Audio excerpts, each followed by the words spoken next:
Dan tadi pelantikan sudah dilakukan sejak pukul 10 pagi tadi dan saat ini sudah bersiap untuk berfoto bersama. Sejumlah nama menteri yang dilantik saat ini sesuai dengan yang diumumkan oleh Prabowo Subianto sebelumnya. Ada beberapa nama yang memang mencuri perhatian. Terdapat 53 tokoh yang memang datang untuk dilantik menjadi menteri dan juga ada wakil menteri. Dan yang menarik perhatian tadi juga ada Luhut Binsar Panjaitan yang turut datang ke Istana Negara Jakarta. Kita lihat saat ini Prabowo Subianto, Presiden Republik Indonesia dan juga Wakil Presiden Republik Indonesia Gibran Rakabuming Raka tengah bersiap bersama jajaran Menteri Kabinet Merah Putih untuk berfoto bersama. Hitung sambil hitungan 3, 2, 1. Sekali lagi mohon izin 3, 2, 1. Terima kasih, mohon izin. Selanjutnya sesi kedua beserta dengan para pendamping.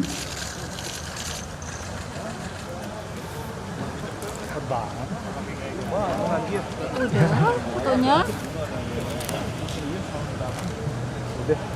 Udah. Sama istrinya.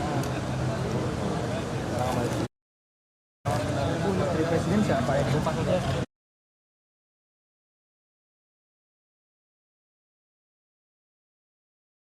Jajarannya di Kabinet Merah Putih kita melihat sesuai dengan yang diangkat oleh harian Kompas hari ini bahwa Presiden Prabowo Subianto sebelumnya memang sebelum melantik telah mengumumkan nama 48 menteri dan 56 wakil menteri serta 5 kepala lembaga negara dan semua anggota Kabinet Merah Putih ini dilantik pada hari ini.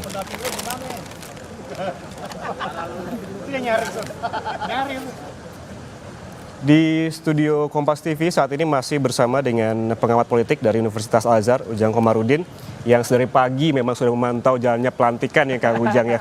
Tadi prosesi pelantikan sudah lewat, sekarang ada foto bersama, ada nama juga yang tadi sempat disebutkan dibahas dengan lebih dalam begitu terkait dengan Luhut Binsar Panjaitan yang tiba-tiba datang tadi bertanya-tanya ketika masuk memang belum memberikan statement apapun tapi sudah dijelaskan akan menjabat sebagai apa.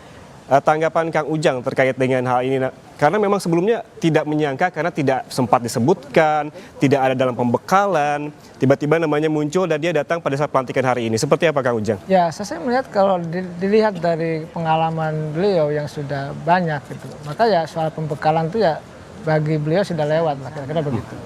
Artinya sudah mumpuni dalam konteks menyelesaikan persoalan ekonomi, kan dapat posisi Ketua Dewan Ekonomi Nasional. Jadi ketika pandemi pun sudah bisa menyelesaikan ekonomi pasca pandemi dan pasca pandemi. Nah, saya melihat kelihatannya ini jabatan yang bukan hanya sebagai amanah bagi Pak Luhut, tapi jabatan kehormatan juga dari Pak Prabowo kepada Pak Luhut yang dianggap mungkin berjasa ya bisa menstabilkan ekonomi. Yang tentu ini dibutuhkan pikirannya, gitu ya, dibutuhkan kerja kerasnya juga untuk menjaga stabilitas ekonomi ke depan gitu. Apa juga ini menjadi sebuah statement yang mempertegas keberlanjutan dari pemerintah Jokowi ke Prabowo dengan hadirnya Luhut Binsar Panjaitan ini? Ya kelihatan bahwa Pak Prabowo konsisten dengan konsep keberlanjutan itu. Bukan hanya Pak Luhut saja, kan menteri-menteri yang lain juga kurang lebih ya 16-17 dari wajah yang lama Jokowi Maruf Amin diboyong oleh Pak Prabowo di Kabinet Prabowo Gibran, Kabinet Merah Putih. Oleh karena itu saya melihat ya konsistensi ini kan harus betul dijaga. Karena ini kan bagian daripada slogan, dikampanyekan, lalu dijalankan dan harus dieksekusi. Kalau saya sih melihatnya sesuatu yang baik saja ketika Pak Prabowo ingin melanjutkan sesuatu yang baik dari pemerintahan Jokowi.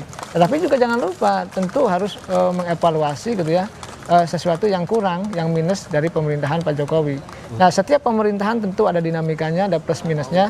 Nah, oleh karena itu Pak Prabowo harus mempertegas mana sisi-sisi bolong, masa sisi kurang, sisi minus dari Pak Jokowi yang harus betul-betul diperbaiki ke depan begitu.